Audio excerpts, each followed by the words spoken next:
Everyone is asking the same question right now. If Iran closes the Strait of Hormuz, why can't we just move the oil by land? Just put it on trucks. Drive it to a port on the Red Sea. Simple, right? I'm going to show you exactly why that idea falls apart, with numbers that will genuinely shock you. Because the scale of what moves through that strait every single day is almost impossible to imagine. Let's start small. One supertanker, the kind that loads up in the Persian Gulf every day, carries 2 million barrels of crude oil. That's the VLCC class. Very large crude carrier. Now, one standard oil tanker truck carries about 150 barrels. So to carry the same oil as one supertanker, just one ship, you need 13,333 trucks.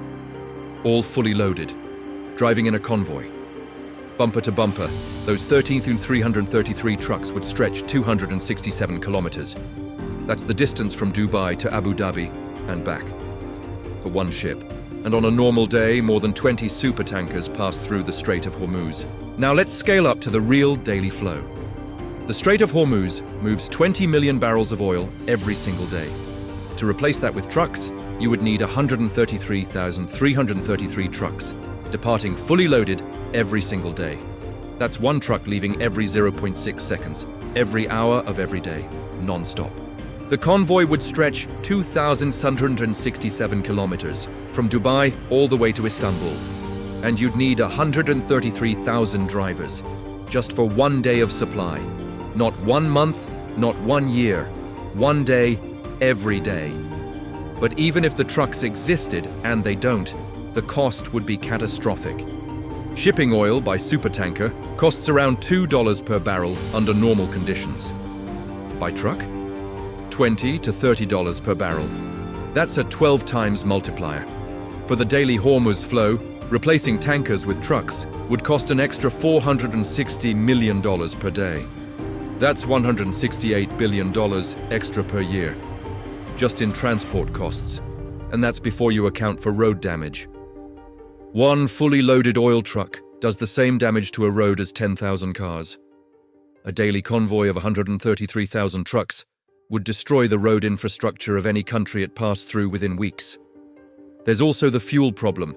Each truck burns around 300 liters of diesel to move 150 barrels of oil. You're burning 2 barrels of fuel to move 150 barrels of product. The math never works. What about time? A supertanker loading in the Persian Gulf and heading to East Asia takes 20 to 25 days, loading included. A truck convoy driving from Saudi oil fields to Yanbu on the Red Sea takes 5 to 8 days. But then the oil still has to load onto a ship.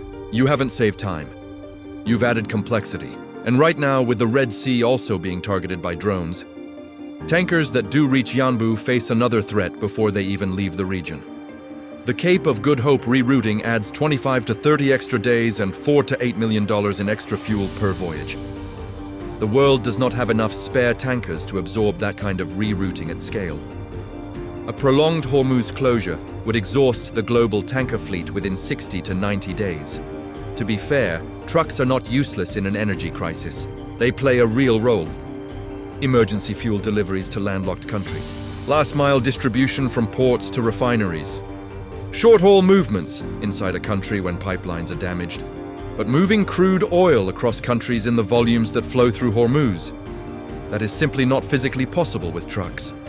The entire global fleet of oil tanker trucks, every single one on Earth, couldn't carry what one average day at Hormuz moves.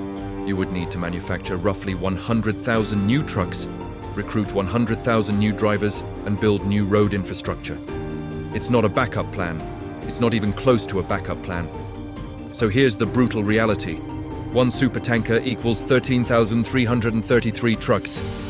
20 supertankers a day equals 266,000 trucks. The cost is 12 times higher per barrel. The road damage would be catastrophic. The logistics are physically impossible at that scale.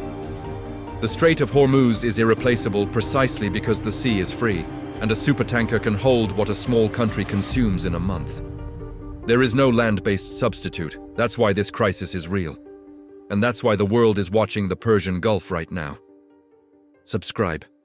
Because in the next video, we're going to look at what a 3-month Hormuz closure would actually do to global oil prices.